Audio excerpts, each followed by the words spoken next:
예, 오늘 우리 도르트 신조 12, 13, 14 이렇게 이제 세 항을 우리가 좀 이제 하면 될 것 같습니다.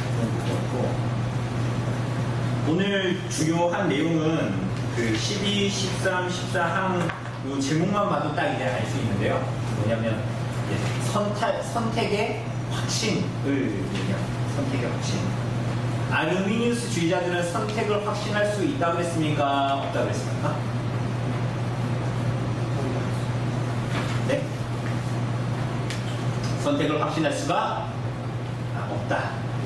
그러니까 우리가 예수님 믿고 막 그렇게 해도 이제 우리는 이 땅에서 이제 구원의 어떤 선택의 확신이라는 어떤 그런 거, 그래서 뭐 거기서부터 위로 이런 것을 얻을 수가 없게 되는 거죠. 왜? 그 사람이 마지막까지 견디는 걸 봐야 그 사람이 선택받은 줄 알게 되니까. 그죠? 그런데 성경은 사실은 그걸 얘기하고 있지 않습니다. 우리가 오늘 오전에 얘기한 것처럼 오전에 마태복음 13장에 아주 우리들에게 잘 그걸 보여주고 있습니다. 그죠? 하나님이 우리를 선택하신 것과 우리가 하나님 앞에서 살아가는 반응과 책임이 상반되는 것이 아니라는 거예요. 이게 있으면 이게 없고 이게 있으면 이게 없고 이런 게 아니라는 거예요. 그런데 참 이게 굉장히 조화롭게 어떻게 보면 되게 신비스럽게 우리에게 드러나고 나타나는 것이다. 이런 걸 봤고요.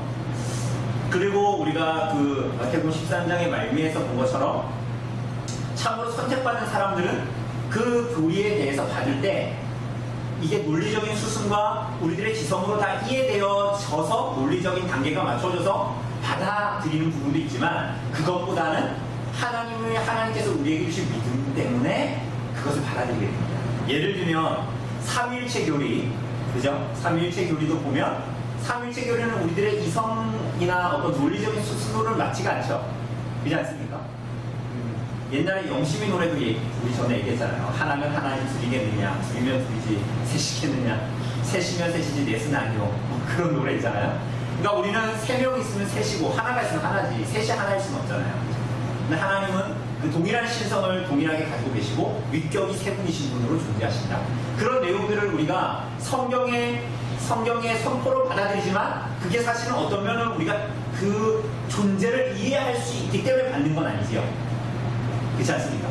그래서 우리 예리자매, 미리자매랑도 공부했지만 요리분답 할 때도 보면 요리분답 4문답에서 하나님이 누구십니까? 라고 했을 때 이렇게 누구냐? 영어로 하면 who 이렇게 묻지 않죠? 뭐라고 그런가? what 이렇게 뭐냐? 하나님이 좀 당돌해 보이잖아요. 하나님이 뭐냐? 그게 왜냐하면 우리는 하나님에 대해서 모든 걸 알 수 없거든요. 그런데 성경이 계시해주는 하나님이 어떠한 분이신가에 대해서 그분의 성품에 대해서 우리가 믿고 받을 수 있는 거예요. 그러니까 오늘 그 분에 대해서도 그런데 심지어 그분이 하시는 일도 동일한 겁니다. 다만 우리가 성경에서 말하고 있는 것이 우리들의 이해 안에서는 시간에서는 상충되는 것 같지만 사실은 하나님의 존재와 그분의 일하심을 보면 그렇지 않다는 걸 우리는 믿음으로 받아들일 수 있죠. 마치 제자들이 비유를 완전히 다 깨닫지 못해도 예수님을 믿고 예수님께 그 비유를 가르쳐달라고 예수님께 붙들고 예수님께 매달린 것처럼, 그죠? 그런 믿음을 선택된 자들에게 주신다라는 것입니다.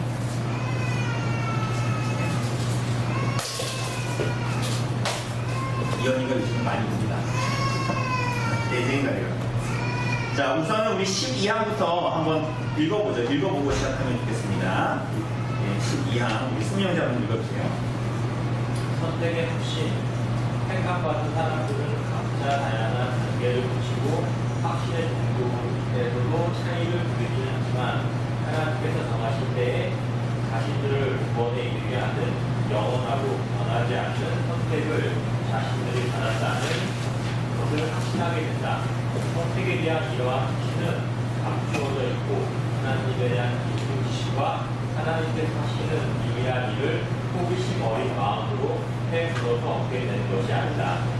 선택에 대한 이러한 확신은 택함받은 사람들이 하나님의 말씀에서 알려주는 선택의 명백한 열매들, 곧 그리스도에 대한 참된 믿음, 자녀로서의 하나님께 받는 경애, 자신의 죄에 대한 거룩한 비탄, 의에 줄이고 목말라함과 같은 것들을 기쁨과 거룩한 즐거움으로 자신 안에서 발견함으로써 얻는다. 여러분 이 내용은 읽는 것 자체로 위로가 되지 않습니까? 그러니까 여기에 보면 택함받은 사람들은 각자 다양한 단계를 가지고 있고 확신의 정도를 보이지만 하나님이 정하시는 때에 자신들을 구원에 이르게 하는 하나님의 영원하고 변하지 않는 선택을 받았다는 것을 확신할 수 있다. 다시 한번 얘기하면 알미니안 주의자들은 뭐라고 얘기했습니까? 선택의 확실성이 있습니까? 없습니까? 없다. 선택에 대해서 말할 수는 있지만 어떤 사랑을 받았다라고 확신할 수 없다. 왜? 그 선택은 인간이 하나님께 있는 게 아니라 인간이 어떻게 하느냐에 따라서 가부가 결정되어지는 것이기 때문에 믿음 생활을 잘하면 선택에 확신이 생기지만 은혜에서 조금 떨어지고 믿음 생활을 내가 좀 덜하는 것 같다 라면 구원받았다는 확신이 어떻게 되는 겁니까? 없다라는 거예요. 그렇습니까? 그렇습니까? 그렇지 않죠? 그런데 우리가 이걸 믿고 그러면 나는 대충 살아도 되겠다 이렇게 되는 거 아니라 그랬습니다. 오늘 비유에서도 우리가 충분히 그 내용들을 봤습니다. 그죠? 다만 하나님의 열심 가운데에 우리 창세기 할 때 반복해서 얘기했던 게 하나님의 주권, 하나님의 열심 이런 거 아니었습니까? 그러니까 하나님의 주권과 하나님의 열심으로 그분의 분노로 우리가 구원받았다. 그런데 이게 이제 성경에 나오기 때문에 이렇게 주장을 이제 말할 수 있는 건데요. 우리 에베소서 볼까요? 신약 성경 에베소서 1장 보면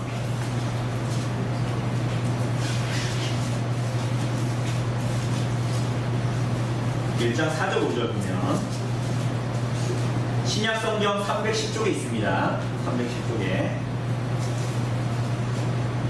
1장 4절 5절 같이 읽어볼까요? 4절 5절 시작.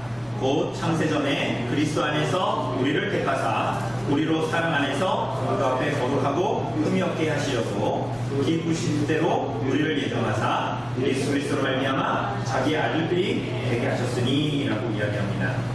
바울이 에베소 교회에 이 편지를 쓸 때 우리를 택하셨고 우리로 흠이 없게 하시려고 이런 얘기 하지 않습니까? 그죠? 근데 이게 불특정 다수가 아니라 분명한 대상이 있습니다. 그죠? 그게 누구예요? 이 에베소서에서는 바울 자기 자신과 지금 에베소 교회에 속해 있는 성도들. 그래서 하나님께서 우리를 택하셨다 라고 할 때에 바울 자신과 에베소 교인들의 공로나 의는 있는 거예요? 없는 거예요? 없어요. 여러분 이게 성경의 선포란 말이에요. 이걸 우리가 자꾸 오늘 예배당에서 자꾸 이렇게 얘기하는데 자꾸만 나가면 자꾸 이제 우리의 삶을 살다 보면 그렇지 않다고 자꾸 여기는 거예요. 예를 들면은 우리 이기현 집사님 절대 그렇지 않았지만 그런 일들이 벌어지면 그러니까 내가 마치 택함받지 않아가지고 하나님의 손 밖에 있어가지고 내가 손목이 부러졌나? 내가 이런 일이 벌어졌나? 이런 생각을 하는 거예요. 그게 맞습니까? 아닙니까? 그렇지 않아요. 성경의 선포. 다만 그 열매가 우리가 선택받은 자로서의 열매가 뭔가를 우리 자신을 돌아봐야 하겠지만 우리들의 구원의 여부는 우리들에게 속해 있는 게 아니라는 것입니다.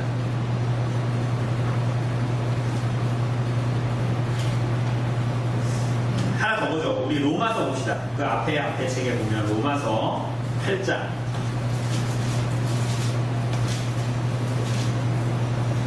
15절에서 17절 249쪽에 있습니다. 신약성경 249쪽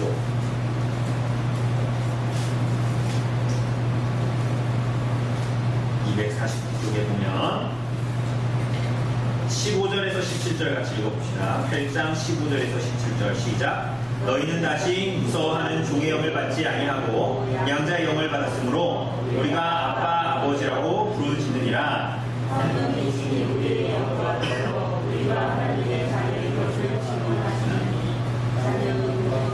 또한 상속자 곧 하나님의 상속자요 그리스도와 함께한 상속자니 우리가 그와 함께 영광을 받기 위하여 나도 함께 받아야 할 것이니라. 여러분 이거 보면 지금 바울이 로마에 있는 교회의 성도들과 자기가 누구래요?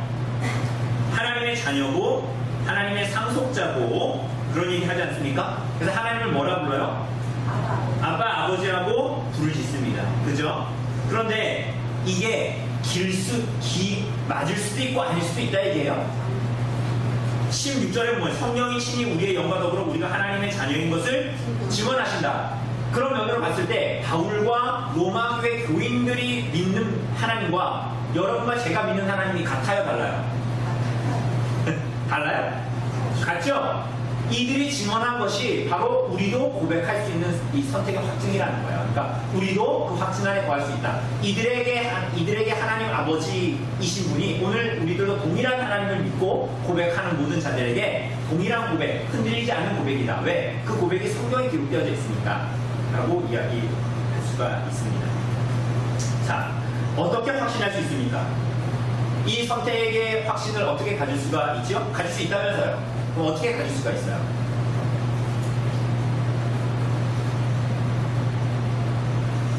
여러분 무슨 독특한 꿈을 꿨습니까? 아니면 여러분 기도하는 가운데 갑자기 누가 이렇게 내 뒤에 대고 이렇게 하나님이 속삭이셨습니까? 제가 전에 얘기했잖아요. 저의 신비 체험 말씀드리지 않았습니다. 그죠? 제가 이번 모교에서 자다가 꿈에서 예수님이 날 따라올 수 있겠냐고 막 그러면서 그래서 내가 무서워서 내려왔다 그랬잖아요. 그때 이제 그때 있던 그 목사님이 내가 그 얘기를 했더니 그분 잘 모르겠다. 그러니까 찬 바다에서 자지 말고 따뜻한 바다에서 자. 이상한 꿈 꾸지 말고. 이상한 꿈 꾸지 말고. 그러니 저는 그게 지금도 기억이 나거든요. 기억이 나는데 저한테는 그게 굉장히 의미심장한 꿈이었는데 그런 경험을 할 수 있죠. 그런데 그거에 의존한 신앙을 할 수 없다는 거예요. 왜 그렇습니까? 여러분과 저는 불완전한 존재예요. 그래서 여러분의 경험에 이어서 경험에 의하여서 여러분의 선택의 확신을 가질 수가 없습니다. 그렇죠? 만약에 제가 어제 그런 신령한 꿈을 꿨다고 합시다. 그래서 그날은 정말 선택의 확신을 가지고 살았어요. 근데 그 다음 날은 꿈을 안 꿨어. 악몽을 꿨어. 뭐 귀신이 나타났어. 그럼 저는 선택의 확신을 잃어버려야 됩니까? 그렇지 않죠. 그러니까 우리들의 경험은, 여기에 있는 모든 분들은 우리들 자신의 경험에서 무언가 답을 찾으려고 하면 안 됩니다. 전에도 얘기했잖아요. 오늘 좋은 꿈을 꿔가지고 오늘 하루 즐겁게 지내지만, 그래서 믿음이 있는 것 같지만 내일 꿈자리가 뒤숭숭해. 그러면 우리들의 감정에만 의존해 있으면 하루 어때요? 하나님이 마치 나를 버리신 것 같고 나를 선택하지 않으신 것 같잖아요. 그죠? 그러니까 그게 다 뭐냐면 여러분 자신, 여러분의 감정, 여러분의 경험에 의해서 뭔가 선택이 확신되지 않는다 라는 것이 아니에요. 그러면 우리들의 구원은 굉장히 불확실하고 선택이 받았다는 것을 확신할 수가 없게 되죠.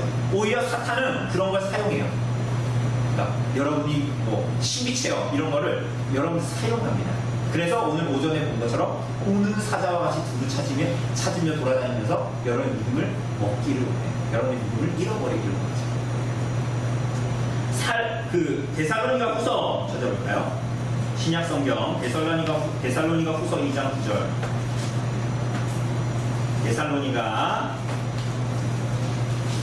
후서 335쪽에, 신약 성경 335쪽에 데살로니가 후서 2장 9절에서 10절.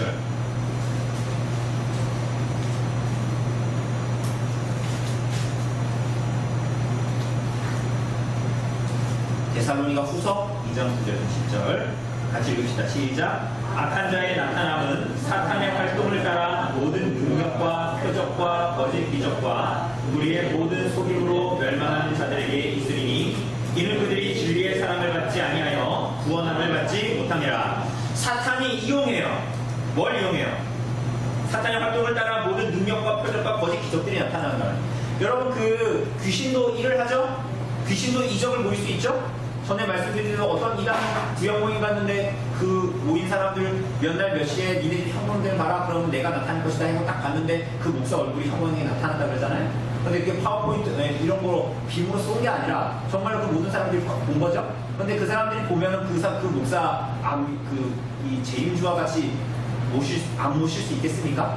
그죠? 당연히 그렇게 되겠죠. 그런데 우리가 그런 것들을 볼 때 우리의 경험이잖아요, 그것도. 그런데 그게 그런 것들에 의지하여 신앙하고자 하는 사람들을 사탄은 이용합니다. 그래서 그들이 참된 믿음으로, 참된 진리로 못 나가게 하죠. 그것 자체는 되게 신기하잖아요. 그렇죠? 그런데 그게 귀신도 그렇게 한다는 거예요.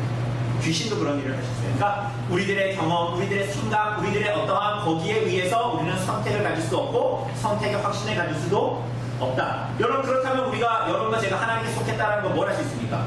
예배당에 오면 얼굴이 빛나는 걸 통해서 할 수 있습니까? 뭘로 할 수 있어요?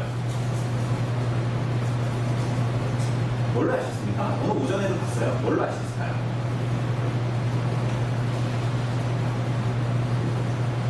자, 하나 더 찾아봅시다. 마태복음 12장. 우리가 오늘 13장 봤잖아요. 12장. 마태복음 12장 33절에서 35절 보면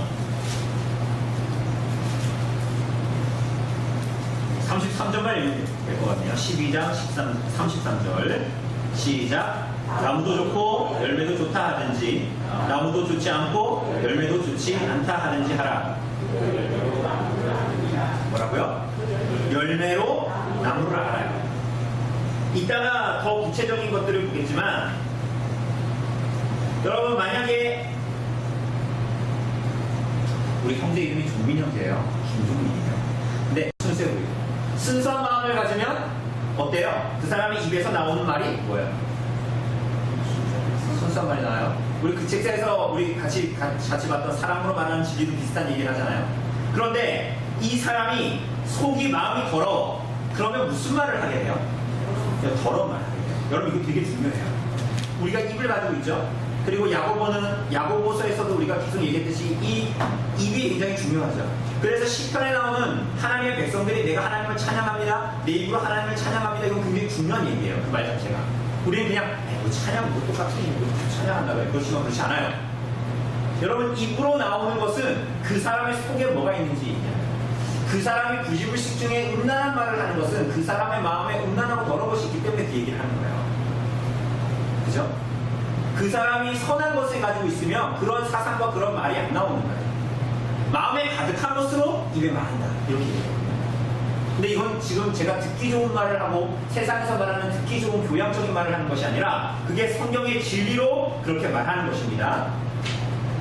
그래서 내가 어떤 열매를 가장 1차적인 거예요. 가장 1차적으로. 그냥 표면적으로 여러분이 하는 말을 보면 여러분 안에 뭐가 있는지 알게 돼요. 열매로 안다라고 말씀하셨습니다. 여러분 베드로 후서 하나 더 찾아봅시다. 베드로 후서 1장 4절.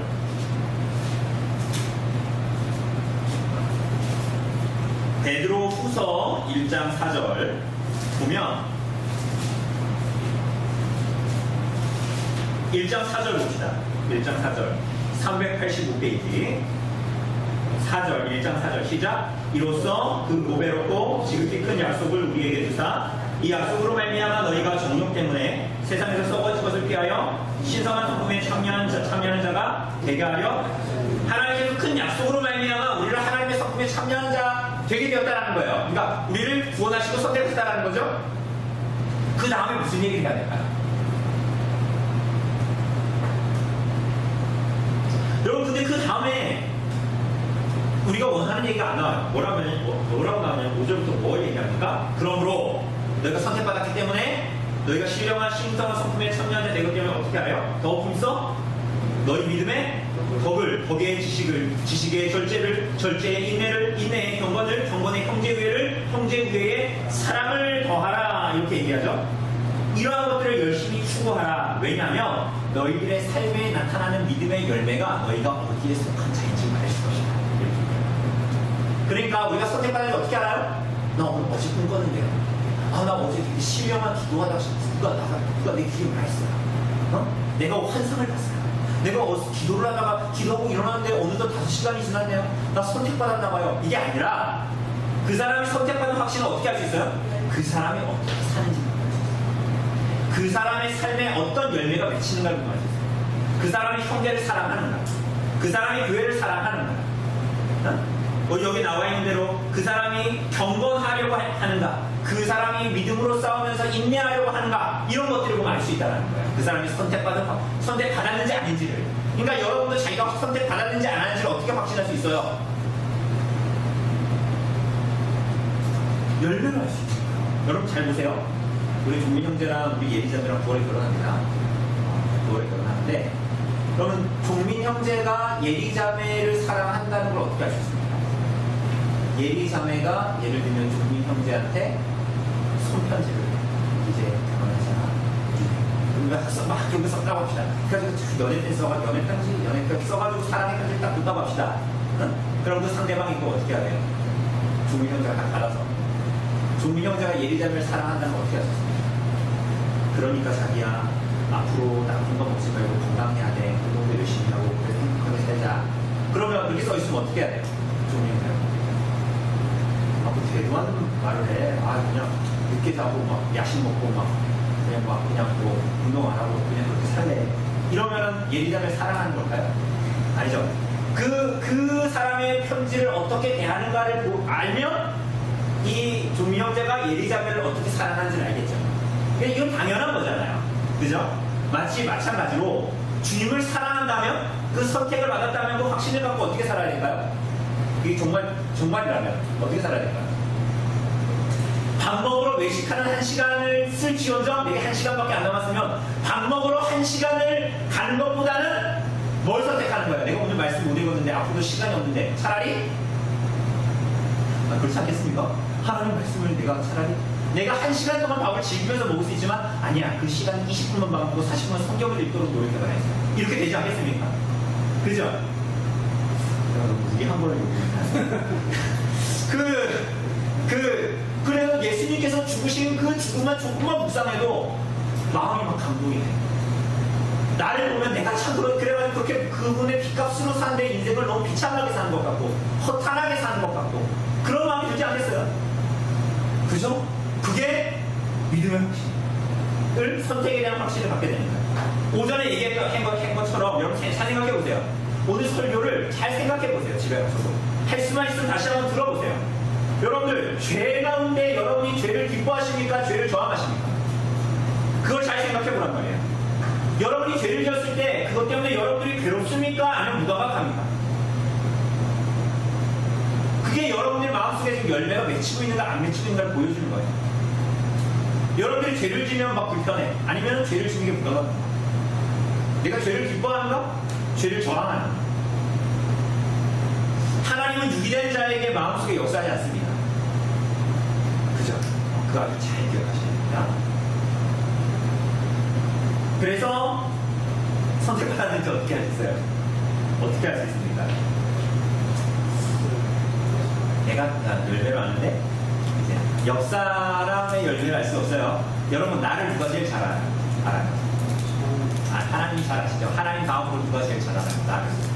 나 자신이 잘 알아요. 내가 무슨 동기로 이 일을 하고 내가 무슨 동기로 이 일들을 하고 나를 움직이게 하는 것이 어떤 동기인가를 잘 살펴야 돼요. 내가 죄를 지면 내가 괴롭구나. 내가 하나님 말씀을 더 알려고 싶습니다. 내가 하나님 말씀을 듣기를 삼아서 기도하기 소원합니다. 이런 것들을 잘 생각해요. 우리 분들이 이걸 어디에다 듣기를 좋아해요? 나 말고 내 자식, 내 남편 옆에 있는 성도한테 자꾸 그 잣대를 들려야 돼. 그렇게 하면 안 돼요. 그건 확실히 몰라. 나 자신에게. 왜냐면 나 자신은 내가 무슨 짓 하는지 내가 무슨 생각으로 이 짓 하고 있는지 다 알잖아요. 딴 사람한테 들키지 않으려고 할 뿐이지. 그런데 그 가운데 계속 처해지면 그 가운데 계속 있으면 여러분 안 됩니다. 사탄이 여러분들을 죽는 사자같이 여러분의 믿음을 갉아먹어요. 여러분 그런데 이러한 선택의 확신이 동일하게 나타난대요? 안 나타난대요? 오늘 보니까 동일하게 나타난대요? 12항 보니까 택함받은 사람들은 각자 다양한 단계를 거치고 확신의 정도에서도 뭘 보인대요? 차이를 보입니다. 그러니까 선택의 확신, 우리 선택받았어요. 그 다음 확신해요. 이게 허 집사님하고 저하고 승민 형제하고 다 다르다는 거예요. 다 다르다는 것입니다. 확신하는 정도가 달라요. 그러면 확신이 적은 사람은 구원 안 받고 확신이 큰 사람만 구원 받을까요? 그게 아닙니다.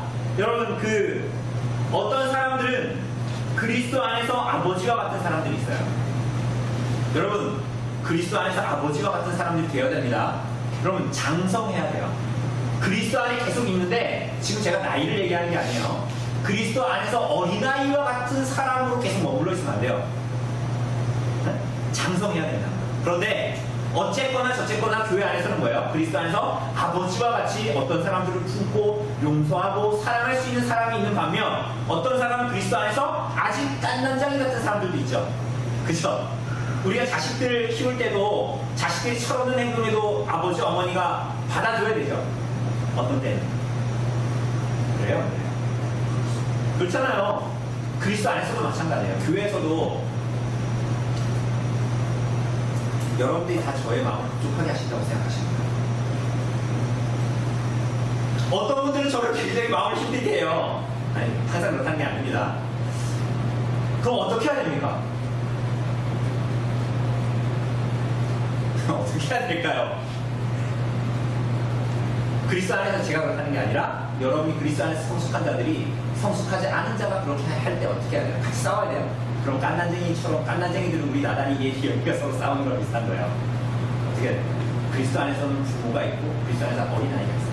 그래서 그 어린아이 같은 사람이 자라갈 수 있도록 이 사람이 한테 쳤는데 나도 칠 수 있지만 부모들 그랬을 때 깐난쟁이와 같은 사람이 성령님의 은혜로 깨닫고 자라가는 거예요. 그리고 어느 날 보면 마치 자식이 부모님이 이런데도 날 참아주셨구나라는 걸 어느 순간 깨닫잖아요. 그리스도 안에서도 마찬가지예요. 그렇게 품어주고 기다려줬던 사람이 돌이켜보니까 야 내가 저 사람한테 등에 칼 꽂구나 그래도 저 사람이 나를 용서하고 그래도 기다려줬구나 저 사람이 바보 같아서 그런 게 아니구나 라는 걸 알게 되는 거죠. 그러니까 여기에 보면 단계가 있어요. 이 선택에 대한 단계도 있고 또 확신의 단계도 있는데 이게 이제 정도는 다르지만 원리는 같다. 우리 아이들 금강 초등학교 다니지 않습니까? 학년이 1학년부터 몇 학년까지 있어요? 6학년까지 있죠? 그죠? 모두 다 금강 초등학교 학생입니까? 아닙니까? 학생이죠? 그런데 등급이 같아요? 달라요? 학년이 다른 것처럼 이제 그런 것들이 있다는 거예요. 그래서 선택에 대해서도 우리가 그렇게 이해할 수 있다. 다만 우리가 불신과 택함에 있어서 확신하는 일에 힘써야 된다라는 것을 생각합니다. 자, 그러면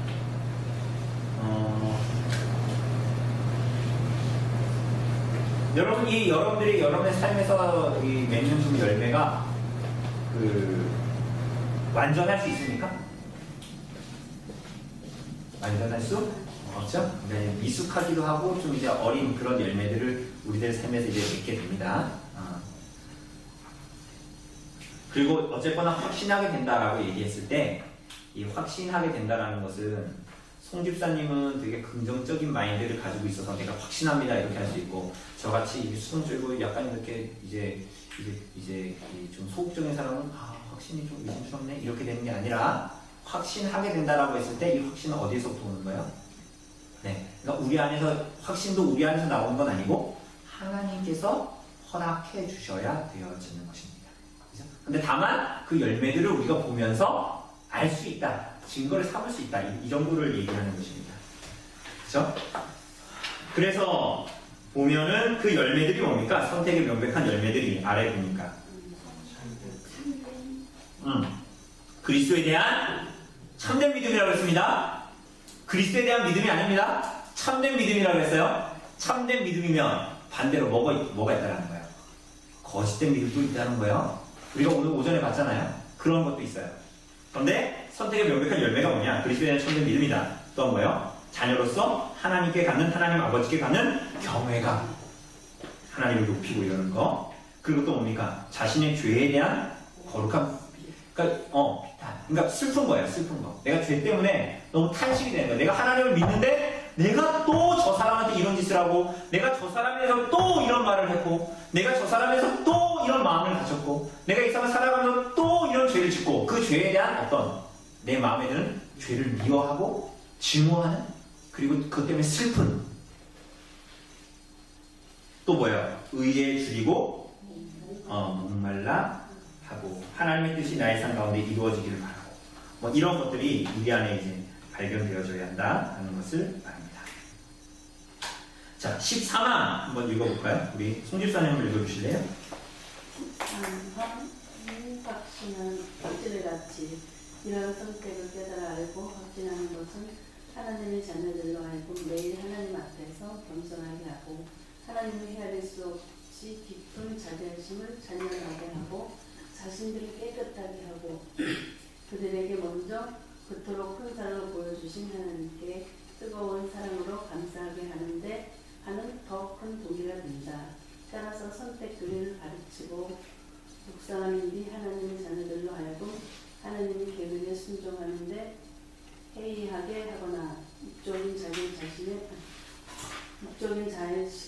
과심에 빠지게 한다고 말할 수 없다. 하나님의 계명에 순종하는데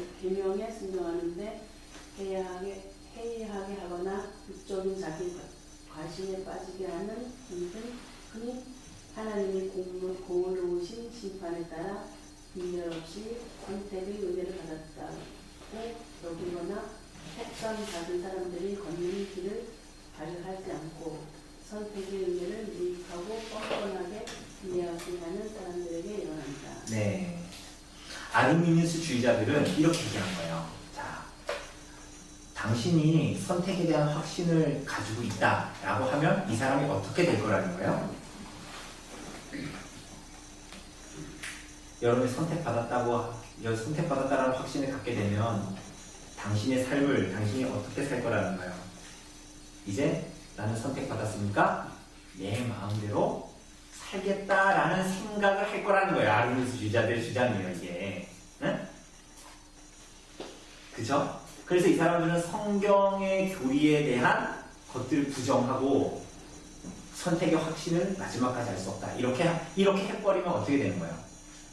허집사님, 당신이 선택받았는지 안 받았는지는 나중에 끝까지 가봐야 합니다. 라고 얘기하면 허집사님 어떻게 할까요?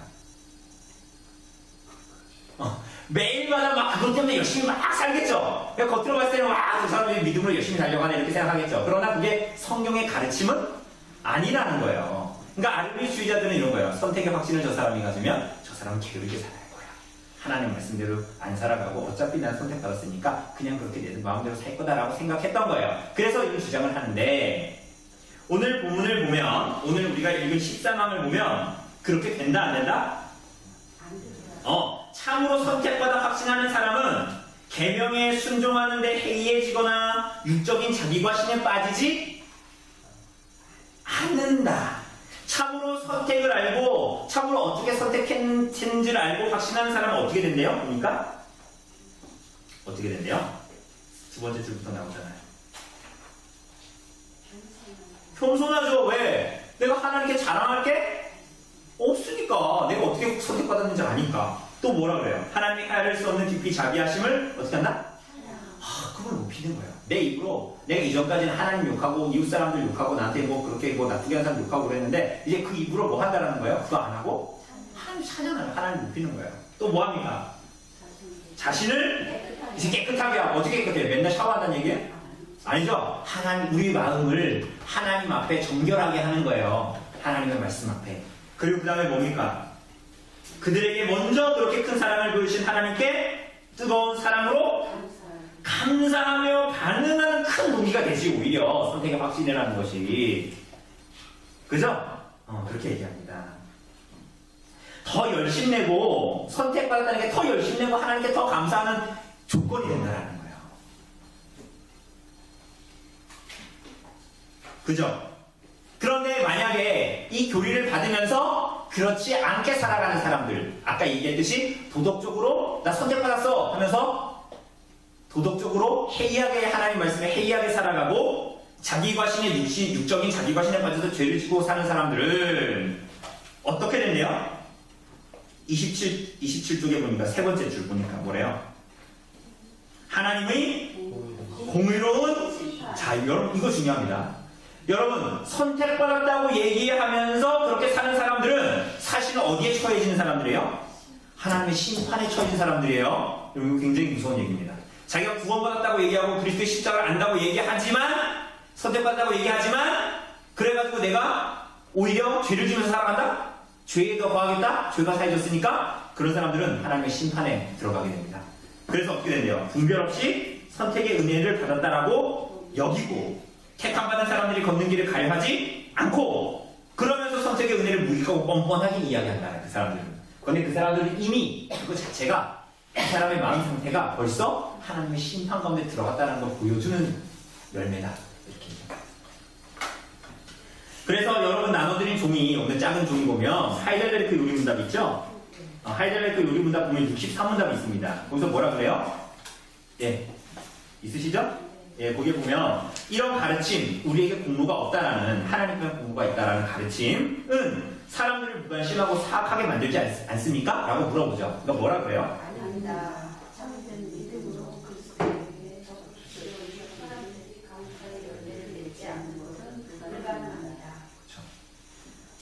아닙니다. 참된 믿음으로, 여기서도 그냥 믿음이라 하지 않아요? 뭐라 그래요? 무슨 믿음?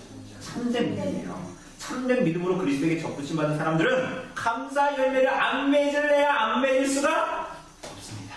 이렇게 오늘 여기 보면 무화과가 다 죽었죠. 양쪽 다 죽었죠. 그 열매를 올해는 못 따먹잖아요. 지금.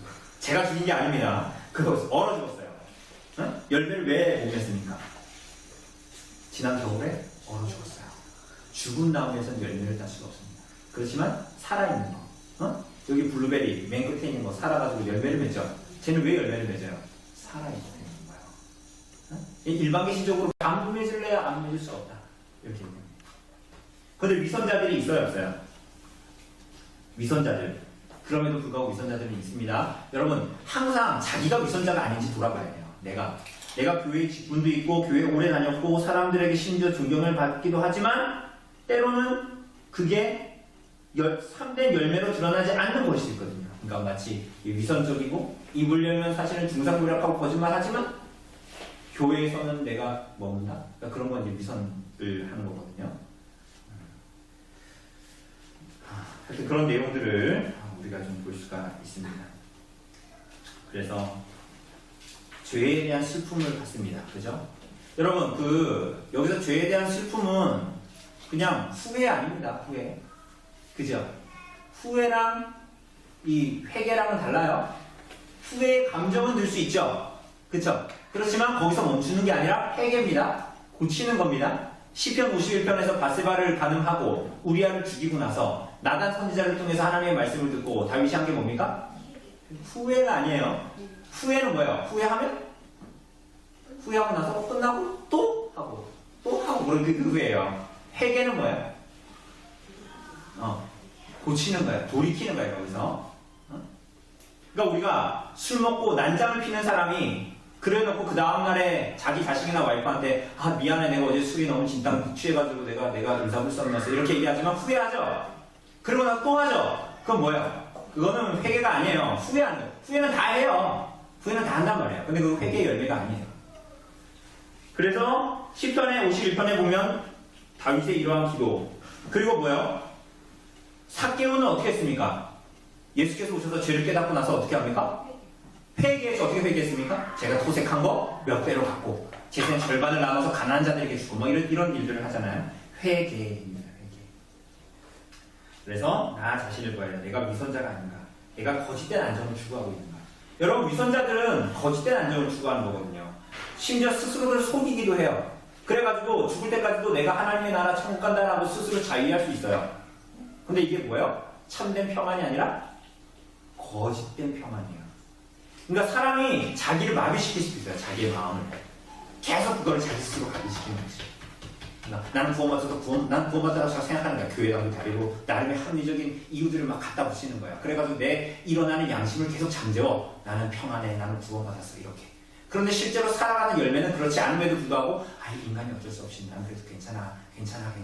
이렇게 해서 거짓된 평안을 추구하면 그 사람은 결국은 마지막 날에 위선자로 드러나고 그를 위한 하나님의 나라는 없습니다.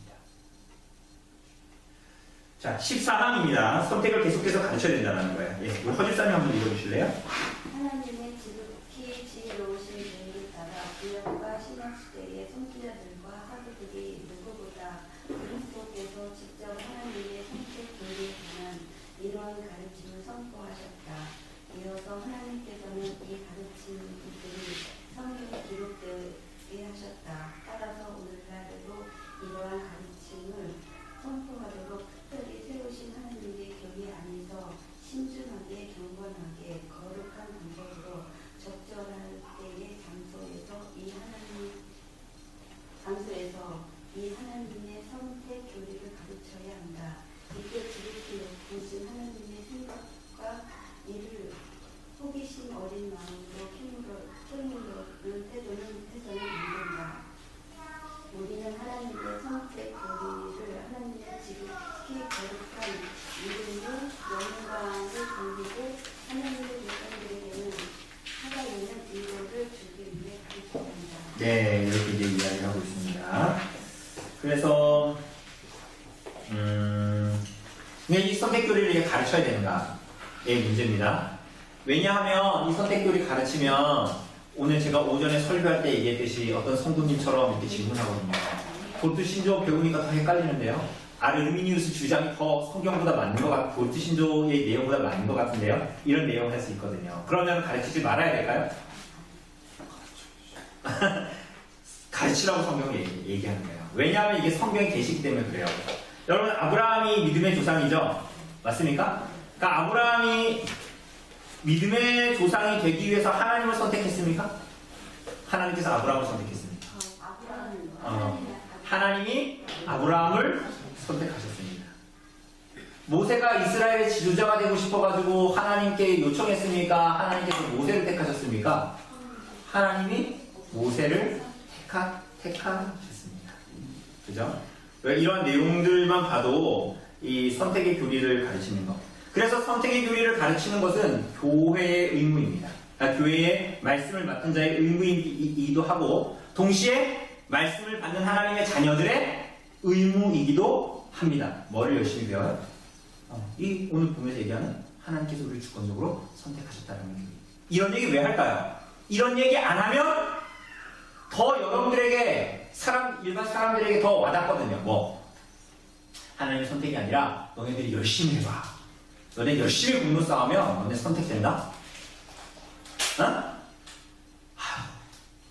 우리 누구 형제님 절에 안 가고 이렇게 교회에 오셨어요. 참 대단한 결심이네요. 제가요 여러분 철학적으로 봤는데요. 이렇게 해가지고 이게 맞는 거예요.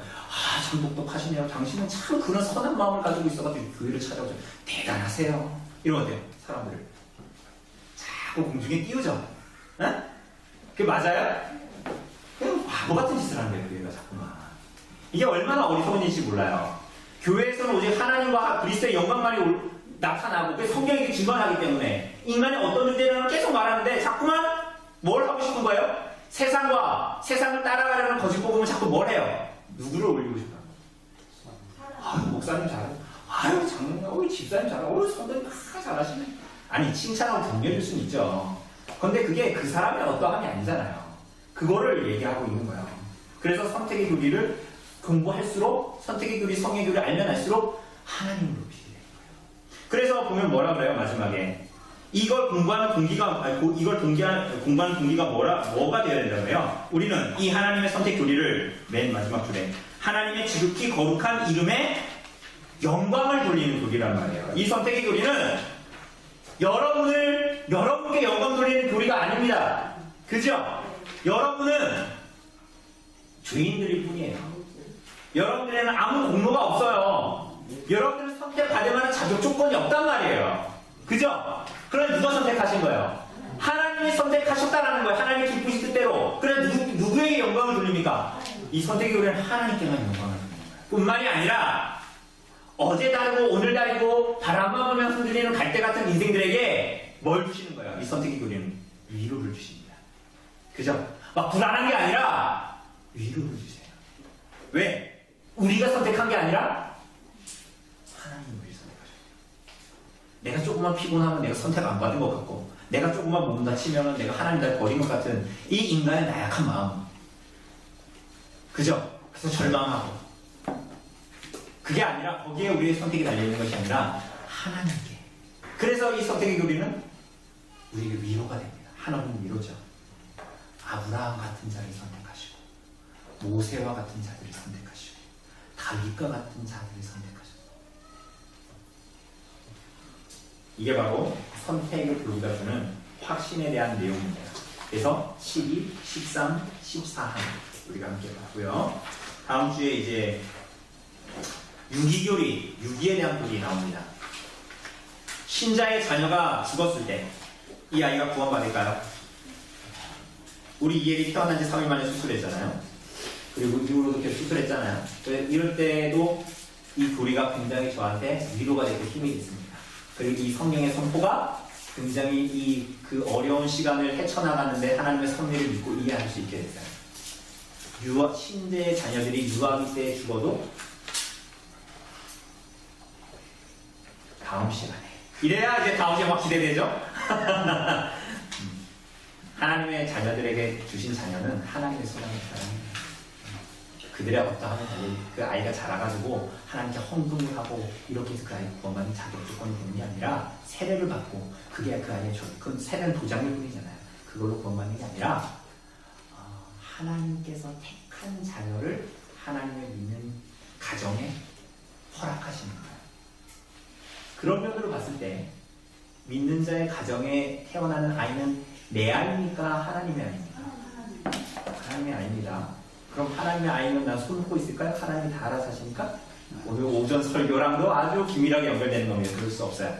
하나님께서는 나에게 여전히 책임과 반응을 요구하시는 것입니다. 그래서 그 아이들을 진리로 키워야 할 의무가 부모에게 예지적으로 있는 것입니다. 그 내용들을 우리가 이제 다음 주에 보겠습니다. 혹시 질문 있으십니까?